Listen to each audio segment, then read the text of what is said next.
Friends நேரில் வணக்கம். நம்ம இந்தியன் டீமை பற்றியும் இந்தியன் டீம் ஸ்குவாடை பற்றியும் நிறைய வீடியோஸ் நம்ம சோஷியல் மீடியாவில் வந்துகிட்டே தான் இருக்குது. கண்டிப்பாக சொல்லணும். நான் கூட ரீசெண்டாக 2 வீடியோஸ் வந்து நம்ம இந்தியன் ஸ்குவாடை பற்றி போட்டிருந்தேன். ஸோ இந்தியன் ஸ்குவாட் வந்து முக்கியமாக தாமதமாக யார் காரணம் அப்படின்னு சொல்லி போட்டிருந்தேன். லாஸ்ட் வீடியோவில் வந்து நான் தம்ப்நெயில் போட்டிருந்தேன். தம்ப்நெயிலுக்கு அப்புறம் உள்ளே வந்து டெப்த்தாக வந்து நான் பேசியிருந்தேன். நிறைய பேருக்கு வந்து தம்ப்நெயில் வேறு ஏதோ தம்ப்நெயில்னு ஸோ உள்ளே பேசுனது வேறு கண்டென்ட் நினச்சிட்டு இருக்காங்க. ஸோ நான் எதை பற்றி பேச போகிறேன்றதை நீங்கள் தம்ப்நெயில் பார்த்துட்டு அதுக்கடுத்து வீடியோ பார்த்தீங்கன்னா கண்டிப்பாக உங்களுக்கு புரியுன்றதுக்காக தான் நான் அந்த மாதிரி பண்ணியிருந்தேன். ஃபர்ஸ்ட் ஆஃப் ஆல் நம்ம ஸ்ரீலங்கன் சீரிஸ்க்கு இந்தியன் டீம் ஸ்குவாட் ரெடி பண்ணுறது வந்து காம்பீர் தலைமை தான் ரெடி ஆக போகுது, நமக்கு எல்லாம் தெரிஞ்ச விஷயம் தான். ஆனால் நேற்று அனௌன்ஸ் பண்ண வேண்டிய இந்தியன் டீம் ஸ்குவாட் இது வரைக்கும் அனௌன்ஸ் பண்ணலன்றது தான் உண்மை. ஸோ இந்த காலதாமதம் வந்து எதற்காகன்னு தான் லாஸ்ட் வீடியோவில் நான் சொல்லியிருந்தேன். இருந்தாலும் இப்போ நிறைய அப்டேட்ஸ் என்ன வந்துட்டு பார்த்தீங்கன்னா இன்னைக்கு கண்டிப்பாக அனௌன்ஸ் பண்ண வேண்டிய கட்டாயத்தில் தான் பிசிசிஐ தலைமை இருக்காங்கன்னு தான் கண்டிப்பாக சொல்லணும். ஏன்னா இதுக்கு மேலே வந்து டெட் கிடையாது. இன்னைக்கு வந்து டீம் அனௌன்ஸ் பண்ணி தான் ஆகணும். ஏன்னா கம்மிங் 22 நம்ம இந்தியன் டீம் வந்து இந்தியாவில் வந்து புறப்படுறது தான் ஷெடியூல். ஸோ அதுக்கு முன்னாடி டீமை இன்னொன்று அனௌன்ஸ் பண்ணாமல் இருந்தீங்கன்னா அதுக்கடுத்து மற்ற விஷயங்கள்லாம் இருக்குது அப்படின்னு சொல்லிட்டு நிறைய பேர் பேசிட்டு இருக்காங்க. மேபி 1 or 2 டேஸ் வந்து தள்ளி போக வாய்ப்பு இருக்குது. ஸோ இங்கேருந்து கிளம்புறது சொல்கிறேன். ஸோ எல்லாத்துக்கும் மேலே இன்னைக்கு வந்து டீம் அனௌன்ஸ் பண்ண பிறகு தான் நமக்கு கிளியரான ஒரு சேட்டே கிடைக்கும். ஸோ அதற்கு முன்னாடி இப்போ நிறைய பேர் சொல்லக்கூடிய விஷயம் என்னன்னு பார்த்தீங்கன்னா, ஓப்பனிங் அப்படிங்கிறதுனா ஜெய்ஸ்வால் வந்து இது வரைக்கும் வந்து ஓப்பனிங் தவிர வேறு எந்த பொசிஷனும் ஆடினது கிடையாது. ஸோ ஜெய்ஸ்வால் கூட யார் இறங்க போகிறது தான் இப்போ நிறைய பேரோட கொஷின் மார்க் இருக்குது. ஃபஸ்ட்டு டீமு சொல்லட்டுமா, அதுக்கடுத்து நீ ஓப்பனிங் போப்பான்னு நிறைய பேர் கேட்பீங்க. ஸோ நிறைய பேர் சொல்லக்கூடிய விஷயம் என்னன்னா எல்லாரும் அப்படி தான் சொல்லிட்டு இருக்காங்க. ஸோ அதைத்தான் நானும் சொல்கிறேன். ஓப்பனிங் வந்து ருத்துராஜ் கூட வந்து ஜெய்ஸ்வால் இறங்கினா நல்லாயிருக்கும்னு நிறைய பேர் சொல்லிட்டு இருக்காங்க. ருத்துராஜ்ன்றது நம்ம வந்து சிஎஸ்கே ஃபேனால சொல்கிறாங்கன்னு நினைப்பீங்க. அப்படி கிடையாது. நார்த் இந்தியா ஃபுல்லாக அதே டாக்காக தான் போயிட்டுருக்கு. ஸோ அதற்கு அடுத்தபடியாக நிறைய பேர் சொல்லக்கூடிய விஷயம் பார்த்தீங்கன்னா, ஆஸ் யூஷுவல் எப்பவும் போல கில்லி ஜெய்ஸ்வால் இறங்குப்பா, அதுக்கடுத்து ஆடுறா அப்புறம் பார்த்துக்கலாம் அப்படின்றாங்க.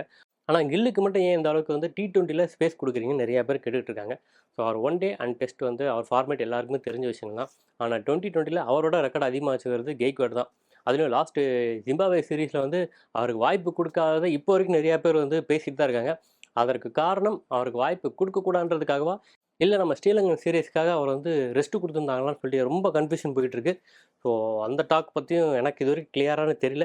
என்னை பொறுத்த வரைக்கும் ஸ்ரீலங்கன் சீரீஸ் கண்டிப்பாக அவர் இருப்பார். ஸோ அதற்காக தான் வந்து அவர் ரெஸ்ட் கொடுத்தாங்கன்னு தான் நான் சொல்வேன். ஸோ அதை பற்றி நீங்கள் என்ன நினைக்கிறோம் அதையும் கண்டிப்பாக கமெண்ட் செக்ஷன் மென்ஷன் பண்ணுங்கள். இது எல்லாத்தையோட டீம்னு வரும்போது இன்னும் சில பேர் சொல்ல விஷயம் என்னென்னு பார்த்தீங்கன்னா, நம்ம விளையாட போகிறது T20 மேட்ச். ஸோ இருந்த T20 மேட்ச் ஃபார்மேட் வேறு, இப்போ இருக்க T20 ஃபார்மேட் வேறு. ஸோ ஃபஸ்ட்டு 6 ஓவர் வந்து உண்மையிலே ஸ்ட்ரைக் ரேட் அதிகமாக வச்சக்கூட 2 பேர் யாருன்னு பார்த்தீங்கன்னா, ஜெய்ஸ்வால் அண்ட் அபிஷேக் சர்மா. ஸோ இந்த 2 பேர் தான் ஓப்பனிங் கரெக்டாக இருப்பாங்க. ஸோ நம்ம வந்து சுயநலமாக யோசிக்கக்கூடாது, பொதுநலமாக யோசிக்கணும் அப்படின்னு சொல்லிட்டு இந்த 2 பேர் தான் ஓப்பனிங் இறங்கணும். ஸோ அதற்கடுத்து ஒன்றை நீ யாரோன்னு வச்சுக்கோங்கப்பா சொல்லிட்டு இன்னொரு கேங் வந்து தனிப்பட்ட முறையில் சொல்லிட்டு இருக்காங்க. ஸோ எல்லாருமே சொல்லக்கூடிய விஷயங்கள் வந்து கொஞ்சம் ரீசனபிளாக தான் இருக்குது. ஸோ இது எல்லாத்தையும் தாண்டி நம்ம இந்தியன் செலக்டர்ஸ் வந்து நம்ம 15 பேர். ஸோ T20யாக இருக்கட்டும் அண்டு ஒன் டேவாக இருக்கட்டும். ஒன் டேவை பொறுத்த வரைக்கும் ரோஹித் சர்மா, கோலி அண்ட் பும்ரா வந்து ஓய்வு கொடுத்துருக்காரு சில பேர் சொல்கிறாங்க. இல்லை காம்பீர் வந்து அவங்க வந்து கால் கொடுத்துருக்காரு. ஸோ அது ரெஸ்பான்ஸ் தான் அவங்க இன்னும் பண்ணணும்னு சொல்லிட்டு இன்னொரு தரப்பினரும் பேசிகிட்டு இருக்காங்க. ஸோ அதற்கு அடுத்தபடியாக நம்ம 2020 சொன்னால் கண்டிப்பாக வந்து ரோஹித் சர்மா அண்ட் கோலி கிடையாது. ஸோ அவங்க 2 பேர் இடத்த நிரப்புறதுக்கு இங்கே யார் இருக்கா அப்படின்னு கொஸ்டின் கேட்டிங்கன்னா, ஒருத்தர் 2 பேர் இல்லை, எனக்கு தெரிஞ்சு பார்த்தீங்கன்னா 6 பேர் இருக்காங்கன்னு தான் நான் சொல்லுவேன். ஸோ இப்போவே காமனாக ஒரு இந்தியன் டீம் அப்படின்னு எடுத்துட்டிங்கன்னா, ஒரு பேட்டிங் ஆல்ரவுண்டர் அப்படின்னு எடுத்திங்கன்னா அதில் 10லேருந்து 15 பேர் இருப்பாங்க. அண்டு பவுலர்ஸ் அப்படின்னு எடுத்துட்டிங்கன்னா அதில் ஒரு 10 பேர் இருப்பாங்க. எப்படி பார்த்தாலும் 25 பேர்கிட்ட நம்ம இந்தியன் டீமில் இருக்காங்க. ஸோ அந்த 25 பேர்லேருந்து அந்த 15 பேர் கொண்ட ஸ்குவாடை வந்து எப்படி ரெடி பண்ண போகிறாங்க, அந்த 15 பேர்லேருந்து பிளேயிங் 11 எப்படி ரெடி பண்ண போகிறாங்கன்றதான் இப்போ வந்து காம்பீருக்கும் நம்ம இந்தியன் செலக்டர்ஸும் பெரிய தலைவலியாக இருக்க போகுது. ஸோ நேற்று சொன்ன விஷயங்கள் பார்த்தீங்கன்னா, காம்பீர் வந்து அவர் செலக்ட் பண்ண டீம்ஸ் வந்து பிசிசிஐ தலைமை ஏற்க மறுத்ததுனால தான் சொல்லிட்டு இருக்காங்க. இதுக்கு நடுவில் சில பேர் சொல்லக்கூடிய விஷயம் என்னன்னு பார்த்தீங்கன்னா, காம்பீர் வந்து என்னோட தலைமையில் விளையாடுற இந்தியன் டீமுக்கு கண்டிப்பாக ஹர்திக் பாண்டியா கேப்டனாக இருக்க மாட்டார் அப்படின்றத அவர் தெளிவாக சொன்னதாகவும், ஸோ அதனால தான் ஹர்திக் பாண்டியா ரொம்ப வெக்ஸ் ஆகி வந்து நான் அந்த டோர்னமெண்ட் விட்டு கிளம்புறேன்னு சொன்ன மாதிரி இப்போ சில பேர் சொல்லிட்டு இருக்காங்க. ஸோ இதில் எது உண்மைன்னு தெரில. அவர் சொன்ன விஷயம் என்னன்னு பார்த்தீங்கன்னா, ஸோ என்னோட கால்குலேஷன் படி 26 நடக்க போகிற வேர்ல்டு கப்புக்கு வந்து ஒரு கேப்டன் இருந்தார்னா அவர் இப்போ இருந்தே அவர் தான் கேப்டனாக இருக்கணும். ஸோ அதுக்கு தகுதியானவர்னா கண்டிப்பாக வந்து நான் சூரியகுமார் யாதவ் தான் சொல்லுவேன். ஸோ சூரியகுமார் யாதவ கம்பேர் பண்ணும்போது ஹர்திக் பாண்டியான்னு வரும்போது, ஹர்திக் பாண்டியா வந்து நிறையா சீரியஸ் வந்து நடுவில் காயம் காரணமாக வந்து விளையாடாமல் தவிர்த்திருக்காரு. ஸோ இந்த மாதிரி விஷயங்களை நான் மனசில் வச்சு தான் வந்து சூரியகுமார் யாதவை நான் சூஸ் பண்ணணும்னு சொல்லி அவர் சொல்லியிருக்காரு. ஆனால் இந்த விஷயங்கள் வந்து எனக்கு தெரிஞ்சு ஏற்புடையதாக தான் இருக்குது. என்ன தான் காம்பீர் பற்றி நம்ம அப்படி இப்படி பேசினாலும் கண்டிப்பாக அவர் வந்து அவர் தலைமையில் இந்தியன் டீம் வந்து வின் பண்ணணும் தான் அவரும் ஆசைப்படுவார். ஸோ அதில் எந்த சந்தேகமும் இல்லை. ஆனால் இப்போ இருக்கிற சுச்சுவேஷனில் அந்த பிளேயிங் 11 முக்கியமாக அந்த 15 மெம்பர்ஸ் கொண்ட ஸ்குவாடுன்ட்டு வரும்போது உண்மையில் ரொம்ப கன்ஃபியூஷன்ஸ் இருக்கும். இதுக்கு மத்தியில் இன்னும் நிறைய பேர் சொல்லக்கூடிய விஷயம் என்ன பார்த்தீங்கன்னா, ஸ்ரேயஸ் ஐயர் உள்ளே வருவாரா? ஸோ கேஎல் ராகுல் கேப்டன்னா இப்போ ஸ்ரேயஸ் ஐயர் எப்படி இருப்பார்? ஸோ இன்னும் சில பேர் வந்து வெங்கடேஷ் ஐயர் கூட ஓப்பனிங் வரலாம். ஸோ அவர் வந்து மிடில் ஆர்டர்லையும் நல்லா ஸ்ட்ரென்த்தாக இருப்பார். So so Rinku Singh and Shivam Dube and Venkatesh Iyer இந்த 3 பேருக்குள்ள காம்பினேஷன் வரலாம், போட்டி இருக்கலாம் அப்படின்னு சில பேர் சொல்லிட்டு இருக்காங்க. ஸோ எல்லாருக்கும் பிடிச்ச ஆல்ரவுண்டர் அப்படின்னா கண்டிப்பாக ஜடேஜா சொல்லி ஆகணும். ஸோ 2020க்கு அவருக்கு மாற்ற அக்சர் பட்டேல் சொல்லி தான் ஆகணும். ஸோ இத்தனை பேர் வந்து ஆல்ரவுண்டர்ஸ்லேயே இருக்காங்கன்னா இதில் 2-3 பேருக்கு தான் கண்டிப்பாக வாய்ப்பு கிடைக்கும். அதுலேயும் ஓப்பனிங் வரும்போது ருத்துராஜ் அண்ட் கில் இந்த 2 பேருக்குமே இடம் கிடைக்குமான்னு இப்போ நிறைய பேர் கேட்டுட்டு இருக்காங்க. ஸோ கில் லாஸ்ட் சீரிஸ் தான் இப்போ கேப்டன்ஷிப் பண்ணார் நம்ம சொல்லலாம்.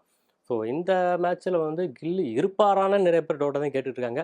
எனக்கும் அந்த டவுட் கண்டிப்பாக இருக்குன்னு தான் நான் சொல்லுவேன். ஸோ கில் இருப்பாரா, கெய்க்வாட் இருப்பாங்களா, இல்லாட்டி T20க்கு ஒரு ஃபார்மேட் இருக்கா, இல்லாட்டி ஒன் டேக்கு ஒரு ஃபார்மேட் இருக்கா, இது வரைக்கும் எந்த ஒரு கிளாரிஃபிகேஷன் கிடைக்கல. ஸோ வெயிட் பண்ணி பார்க்கணும்.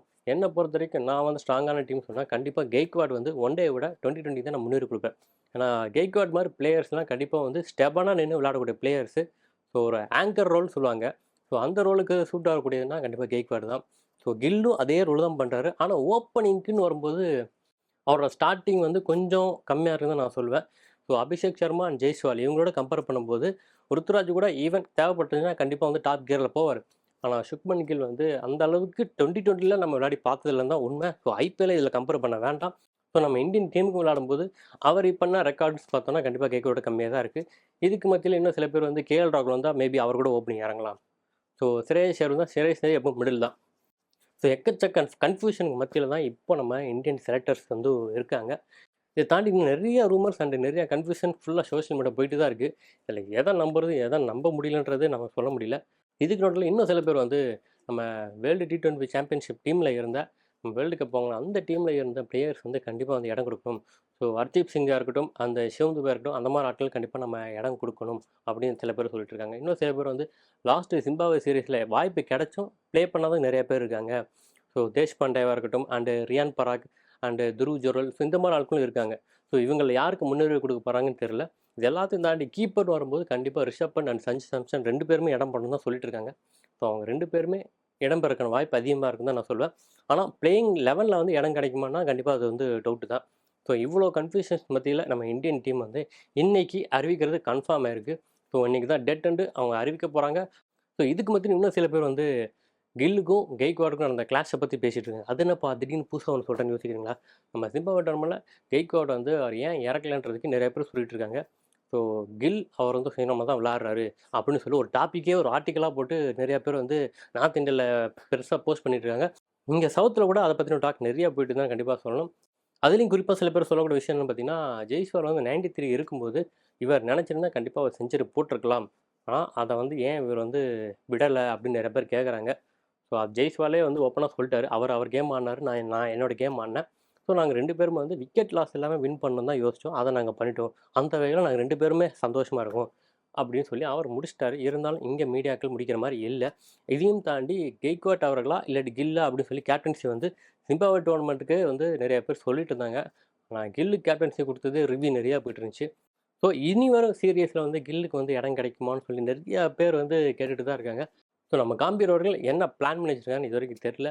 இதுக்கு மத்தியில் நம்ம இந்தியன் டீம் ஸ்குவாடை பற்றி உங்களுக்கு எதாவது ஐடியா இருந்தால் கண்டிப்பாக அதையும் கமெண்ட் செக்ஷன் மென்ஷன் பண்ணுங்கள். ஸோ எல்லாத்தையும் விட கில் வர்சஸ் ருத்துராஜ் அப்படின்னா நீங்கள் உங்கள் ஓட்டு யாருக்குன்றதையும் கண்டிப்பாக கமெண்ட் செக்ஷன் மென்ஷன் பண்ணுங்கள். இது எல்லாத்தையும் தாண்டி நம்ம இந்தியன் டீம் ஸ்குவாட் அனௌன்ஸ்மெண்ட்டுக்காக தான் நம்ம எல்லாரும் வெயிட் பண்ணிட்டுருக்கோம். அந்த அனௌன்ஸ்மெண்ட் வந்த பிறகு மீண்டும் அடுத்த வீடியோவில் உங்களை வந்து சந்திக்கிறேன். இத்தோடு இந்த வீடியோ முடிச்சுக்கிறேன்.